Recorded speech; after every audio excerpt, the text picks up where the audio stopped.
Shalom.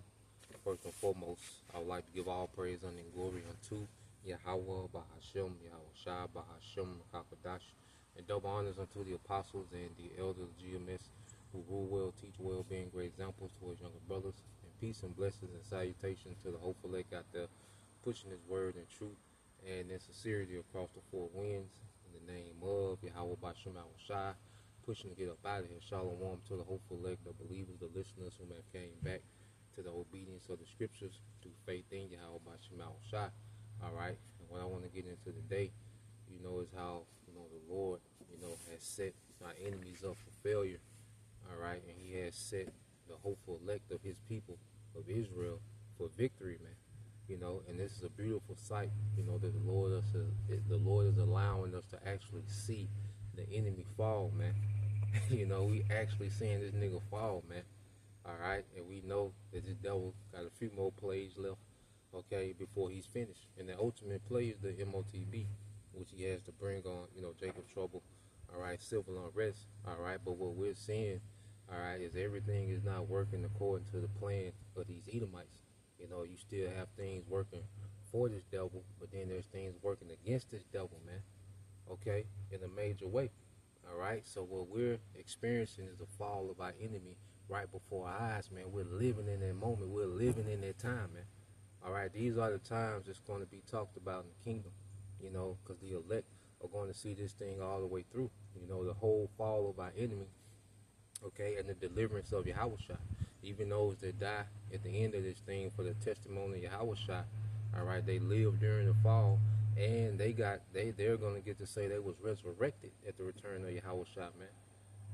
So we all gonna have, these war stories in the kingdom, of being behind enemy lines in the trenches,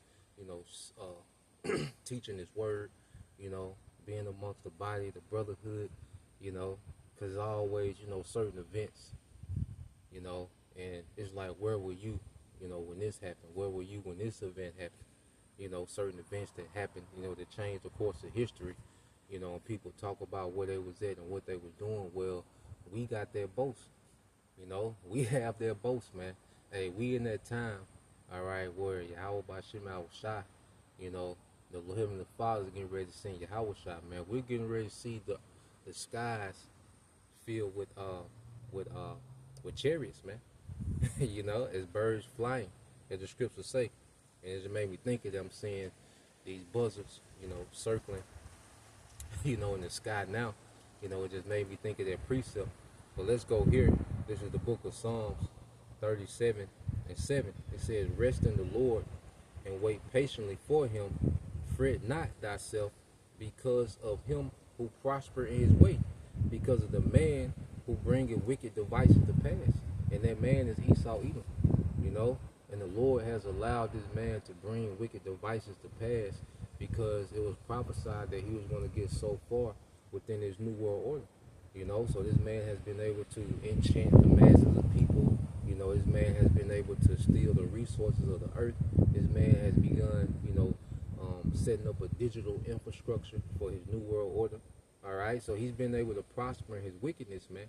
Okay, but when you read this in the NLT, Psalm 37 and 7, be still in the presence of the Lord, Yahweh Bashim Shai, and wait patiently for him to act. See, we don't have to be overburdened with trying to physically take this man down. We've just been tasked to teach this word. Okay, the Heavenly Father is going to take this man down. You see, we've been tasked to just teach this word, teach our people, constantly examine ourselves, man, constantly grow in the spirit, read. Hey, the scriptures say give attention and read, man. Reading, teaching this word, becoming better in this truth, man, putting on the elect, turning back to righteousness, man, which benefits us, which benefits our whole nation, man, and eventually it's going to benefit the earth, man, when the righteous rulers are in power. Okay, the wealth for the earth is in the hands of the wise, man. Okay, so we're coming into a time, all right, where the Lord is getting ready to transition his rulership, and before we come into power, well, this power has to fall. And we just seen the needle move a bunch, because this devil, he's been gradually falling. But what this devil just did, all right, with entering into this third world war by going to war with Iran, hey, he just moved the needle in our favor a lot, man. You know, this is gonna work out for us. Okay, the elites got their last few moves. Okay, they last few tricks of their sleeves that they gonna pull out, and they're done. They're finished. They only have so many moves to make. Okay, a couple more moves to make, and they're done. Okay, so all we have to do is wait patiently on the Lord, and the Lord gonna act. The Lord gonna literally bring this man down. He's gonna destroy the militaries of the earth. Not only Esau, but all these heathens, man. Because all heathens have to go into captivity for their role and participate with Esau to this point. Okay? And the Lord, part of his judgment is having these nations go to war with each other. Because these nations is finna start canceling each other out, man. Because it's going to go both ways. Okay? We're going to keep seeing these missiles fly both ways. And eventually they're going to put them nuclear warheads on the missiles, man. Right now it's conventional warfare. But pretty soon what they're going to be tossing back and forth, okay, it's going to have nukes on it, man. Okay? And you can't toss too many of them back and forth, man. It's going to be that one great exchange where most of the missiles of the earth coming towards America, and we can see the earth, all right, transitioning into an alliance against America and the small hat. The whole earth is transitioning into an alliance against America and the small hats, man. Okay, even other Edomites, man. Okay, because through America, the small hats have done the most damage in the earth, man. Spiritually, psychologically, physically, okay, in every type of way you can think of, mentally. Okay, from the food to the medicine to, you know, family, man. These man has destroyed the small hats through American culture, and pushing that culture throughout the earth, man, have destroyed a lot, man. Through America's military, okay. These niggas have destroyed a lot, man. Okay, that's why there's so much. That's why so much judgment gonna come, all right, to you small hats and to you to America, man. Okay, but all these heathens finna be judged and go into captivity, man. Every last one of them, man. Okay, and it says, it said, don't worry about evil people who prosper or fret about their wicked schemes, man. Yeah, see, like what Esau got going on. Of course, we keep up with it, you know, and we inform our people. We're watchmen, so we keep up with the moves that's being made. Okay, but now as we seeing the Lord really begin to kick Esau out the driver's seat, man. And now Esau rides shotgun, you know, and pretty soon he's gonna be in the back seat. All right, and pretty soon they ain't gonna be in the trunk. Okay, out of here, man. Okay, so it says, cease from anger and forsake wrath.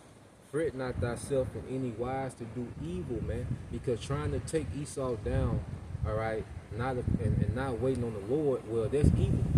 That's wicked, because that's against direct orders from our power, Yahweh Shem Al-Shah. We were told not to be militant with this man, not to try to face this man in a carnal manner, all right? But we was given, all right, the tools to face this man spiritually, okay, to tear this man down spiritually. We was given the weaponry, okay? That's why you go here, 2 Corinthians 10, okay? This is the book of 2 Corinthians, all right? 2 Corinthians 10 and 4 in the NLT. And it says, we use the Most High's mighty weapons, not worldly weapons. Okay, so we don't have to stockpile ammo, okay, or get weapons off the black market, or, you know, you see a Molotov cocktail, whatever it is, man. I don't even know how to say this shit, you know. We don't have to do these things, man. Got to be tactical. You know, there's nothing wrong if you know how to use a firearm, man, but we don't have to put emphasis, okay, on being tactical with weapons. No, we be tactical with the Most High's weapons, which is this word. That's what we're tactical with, man. And this devil has no answer, man, because it's this word that got this man speeding up the tempo. Okay, this word has this man speeding up, okay, trying to establish this new world order, man. Okay, because he's trying to beat the clock. See, time is a factor with this devil, man. Time working in our favor. Time working against him. You see, time working against this devil, man. That's why the Lord threw this nigga into this war, man. That's why the elites had to drag America. They had to grab this nigga, get your ass in this war, nigga.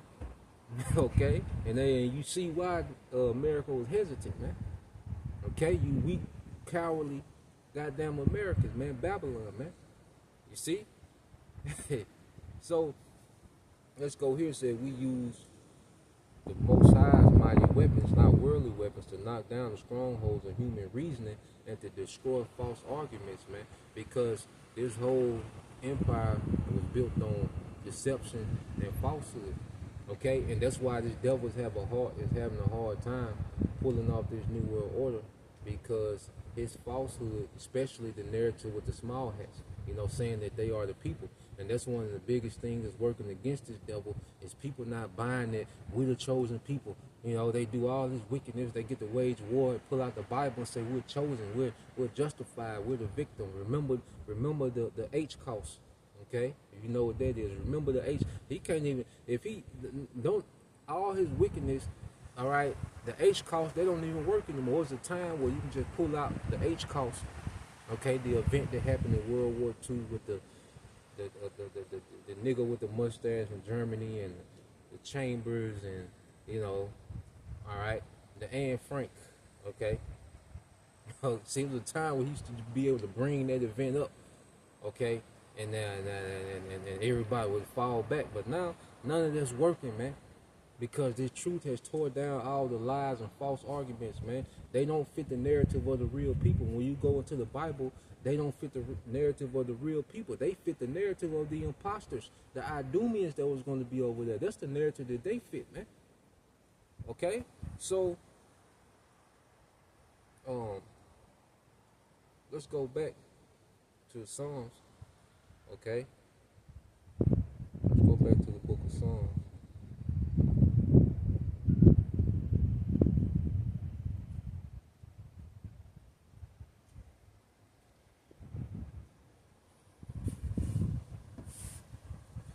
Psalm 37 and 9, it said, "For the wicked will be destroyed, but those who trust in the Lord will possess the land."